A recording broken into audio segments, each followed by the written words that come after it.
হচ্ছে মন্দির প্রাঙ্গণ। এই বরফ শীতল জলে সবাই এসে স্নান করতে হবে।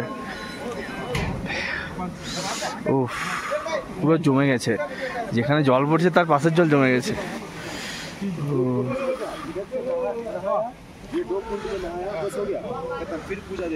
জল বরফ হয়ে গেছে যে কুমড়ে গামছার জল বরফ ভাই, গামছার জল বরফ হয়ে গেছে।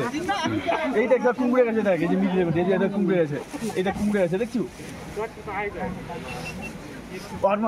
দেখতে পাচ্ছ, কুমড়ে গেছে গামছা বরফ হয়ে গেছে। বল অভিজ্ঞতা কেমন?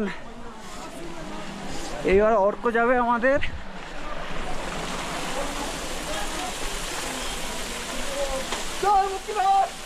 জয় মুক্তিনাথ, জয় মুক্তিনাথ, জয় মুক্তিনাথ। বরফ হয়ে গেছে পুরো।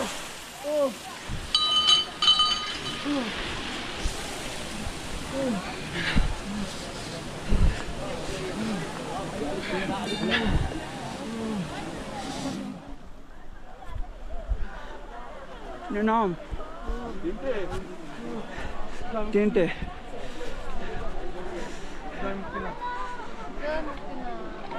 জয় মুক্তিনাথ।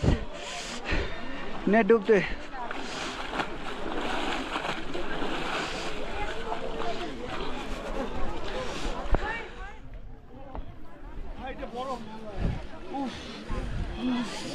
নে নে নে নে আর একটা আসতে।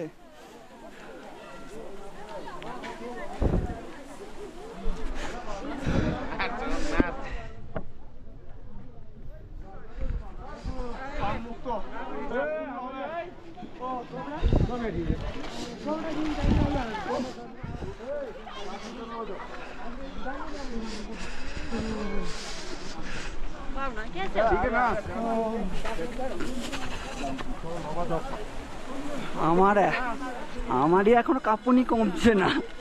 বল কেমন লাগছে ভাই? তিনটা ডুব দিতে আমি বেঁচে নাই। আমি একটা ডুবিও না, শেষ হয়ে গেছিলাম পুরো। ওই তিনটায় মনে হচ্ছে আমি বেঁচে নাই ভাই। এগুলো তবু ঠিক আছে। ওই ভাগে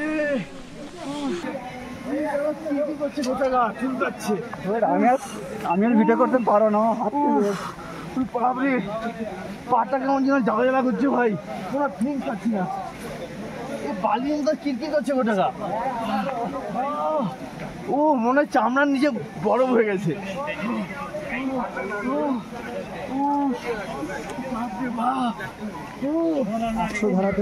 মনে হচ্ছে যমরাজ বরফ দিয়ে মারলো।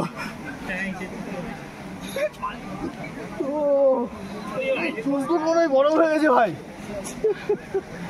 কেমন যেন মনে হচ্ছে সেই খাঁচির উপর মাথা ইয়ে ঘুরছি, লাঠির উপর ঝাঁটা কাজির মতো লাগছে। আরে পায়ের তো ফেল পাচ্ছি না। হ্যাঁ এই যে প্যান্টটাকে যাচ্ছে, আরে পাপড় ভাজা হয়ে গেছে অলরেডি। মোবাইল ধরতে পারছি, আমার হাত দিয়ে যাচ্ছে ভাই।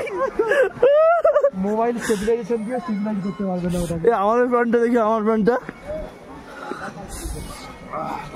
এই যে আমার প্যান্ট, তোমার মতো জিনিস আমারটা হয়নি এখনো।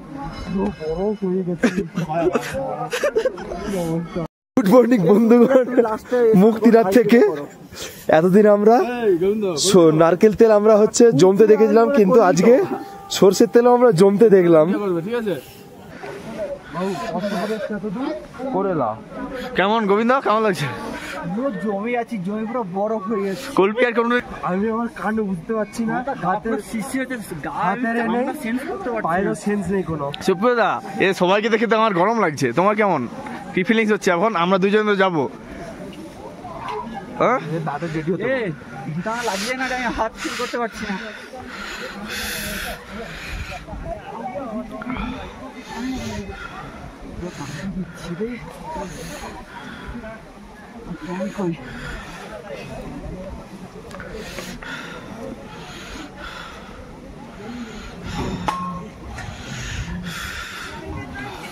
बता हालत बहुत खराब है আলটিমেট খারাপ হয়ে গেল। জগিং করছে সবাই কি জায়গা রে ভাই 3 4 5 6 7 8 9 10 once more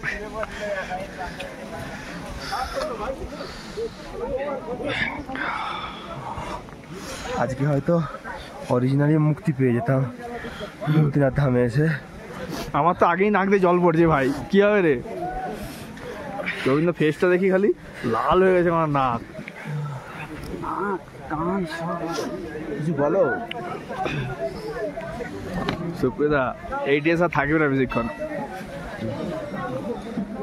আমরা স্নান টান করলাম করে পুজো দিলাম এই যে পুজোর ডালি পুজো দেওয়ার পর বেরোচ্ছি মুক্তিনাথ থেকে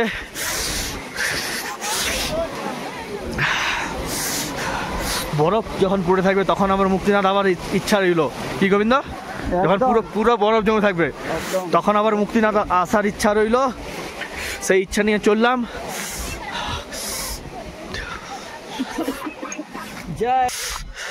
এটা একটা তিব্বতের লামা এখান থেকে তিব্বত প্রস্থান করেছিল এখানে একদিন থেকেছিল তো তার স্মৃতির উদ্দেশ্যে বৌদ্ধরা এটা বানিয়েছে অ্যাকচুয়ালি মুক্তিনাথ বৌদ্ধ ধর্ম আর হিন্দু ধর্ম দুটো ধর্মেরই পবিত্র তীর্থস্থান